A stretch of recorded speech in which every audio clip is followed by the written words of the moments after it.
इस वीडियो को लाइक करें, हमारे चैनल को सब्सक्राइब कर बेल आइकन जरूर प्रेस करें।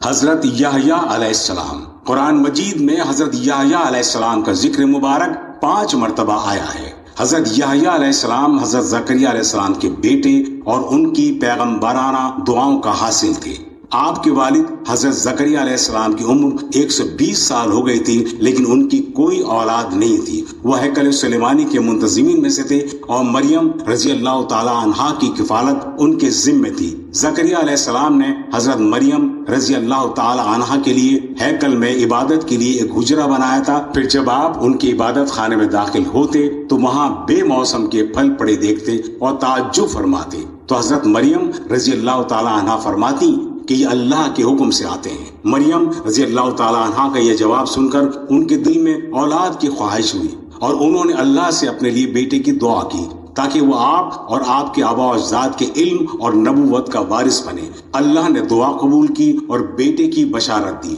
और उसके सादतमंद होने की अलामतें भी बताई और उनकी बीवी के हामला होने की ये निशानी बताई कि वो 3 दिन तक लोगों से बातचीत नहीं कर सकेंगे। गरज अल्लाह ताला ने उनको 120 साल की उम्र में बेटे की नेमत से नवाजा और उसका नाम अल्लाह के हुक्म से आपने याहया रखा। ये नाम भी अल्लाह का फरमूदा था और ये ऐसा नाम था जो इससे कबल उनके खानदान में किसी का नहीं रखा गया था। आपकी वालिदा का नाम ईशा या अल यशा था। वो हजरत हारून अलैहिस्सलाम की औलाद में से थी। हजरत याहया अलैहिस्सलाम हजरत ईसा अलैहिस्सलाम से 6 माह बड़े थे और अपने वालिद की दुआओं की बदौलत बचपन से ही इंतहाई नेक और परहेजगार थे।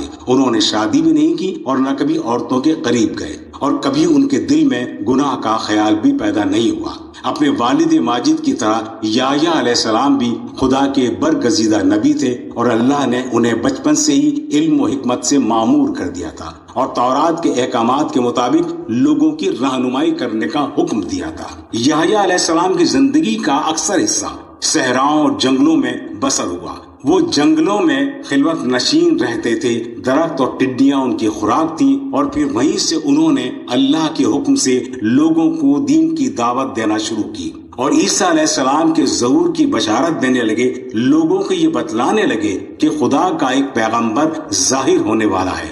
यहूद को ये सुनकर उनसे दुश्मनी हो गई और उनकी मनादी को बर्दाश्त न कर सके और आखिरकार उनको शहीद कर दिया। बाज मौर्रखीन के मुताबिक उनकी शहादत हेरोद बादशाह के हुक्म से हुई। वजह ये बनी कि बादशाह अपनी भतीजी से निकाह करना चाहता था। याहया अलैहिस्सलाम ने ईसा अलैहिस्सलाम की शरीयत के मुताबिक उसको हराम कहा, जिस पर बादशाह ने उनको कत्ल कर दिया। तारीख तिबरी में है कि ये पहले शख्स थे जो हजरत ईसा अलैहिस्सलाम पर ईमान लाए। नसारा उनको मसीह अलैहिस्सलाम का मनादी तस्लीम करते हैं। दमिश्क की बड़ी मस्जिद में एक कब्र को हजरत याहया अलैहिस्सलाम की कब्र बताया जाता है।